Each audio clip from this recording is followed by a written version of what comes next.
J'avais donc rencontré un garçon qui déjà me dépassait dans l'invention érotique, le goût de la transgression.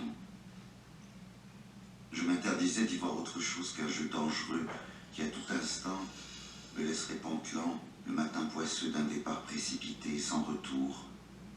Je l'avais été, ce garçon, capable de mentir droit en face, de trahir sans remords, et pourtant tenaillé par le désir fiévreux d'appartenir à quelqu'un, de sentir une main sûre et pesante sur mon corps.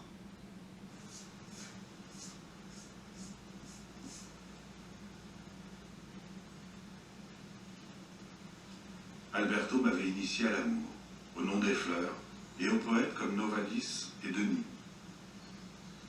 Il m'envoya son premier recueil de poèmes, L'épreuve lyrique, qui devint mon livre de chevet.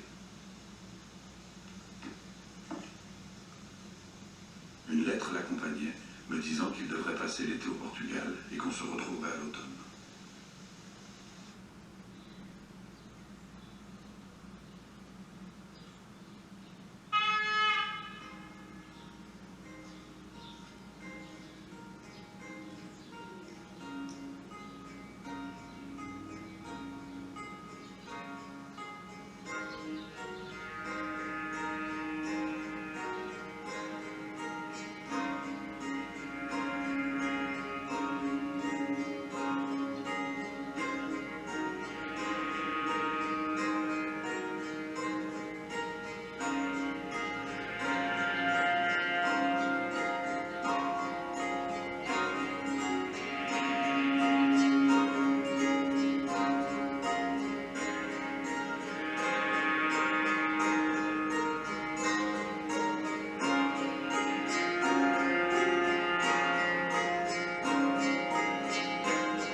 À l'arrière de la Plymouth que mon père conduisait à vive allure dans la nuit pour le ramener à Yvetot, Minot m'avait joui dans la bouche.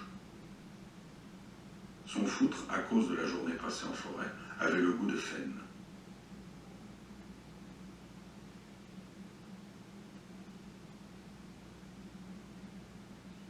Rentré à la cabane, j'allais dans la remise me réfugier dans le placard à linge sale de mon père pour humer le fond de ses slips éminences blancs tachés de pisse, me remémorant les dimanches soirs à la maison, quand de retour de chasse, il me faisait prendre un bain avec lui.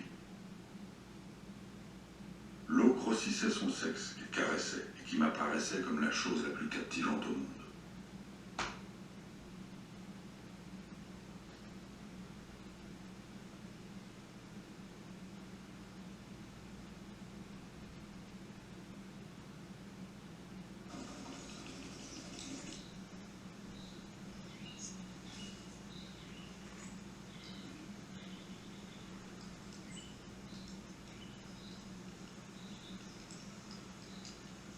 Alors que mon père était à l'hôpital, en train de mourir d'une leucémie, je voulus habiter la cabane, ce à quoi ma mère s'opposa fermement. Je décidai néanmoins d'aller y prendre refuge. La cabane avait été cambriolée, les animaux empaillés embarqués, les fusils cachés sous la table volés. Je m'y sentis en paix. La cabane avait été violée, mais au fond, les dernières traces de la chasse avaient disparu, et ce fut un soulagement. Seule restait une photographie. On y voyait mon grand-père, mon père et mes oncles posés fièrement devant un tableau de chasse. Une douzaine de lièvres suspendus. Je restais une fois de plus sidéré devant un tel massacre. Je retournai l'image pour redonner une dignité aux animaux. Les têtes en bas de mes ancêtres chasseurs me firent rire. Je décidai que cet ancien pavillon de chasse deviendrait une chapelle, la chapelle Saint-Hubert, dédiée aux bêtes assassinées par mes aïeux.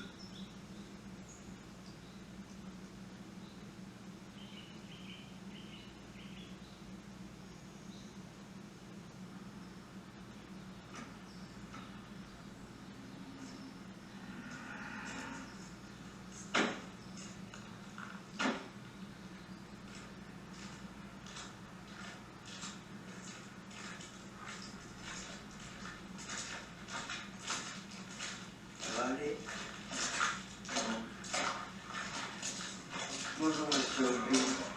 Voilà. Bonjour. Il y a Joseph qui vient travailler chez vous. Daniel.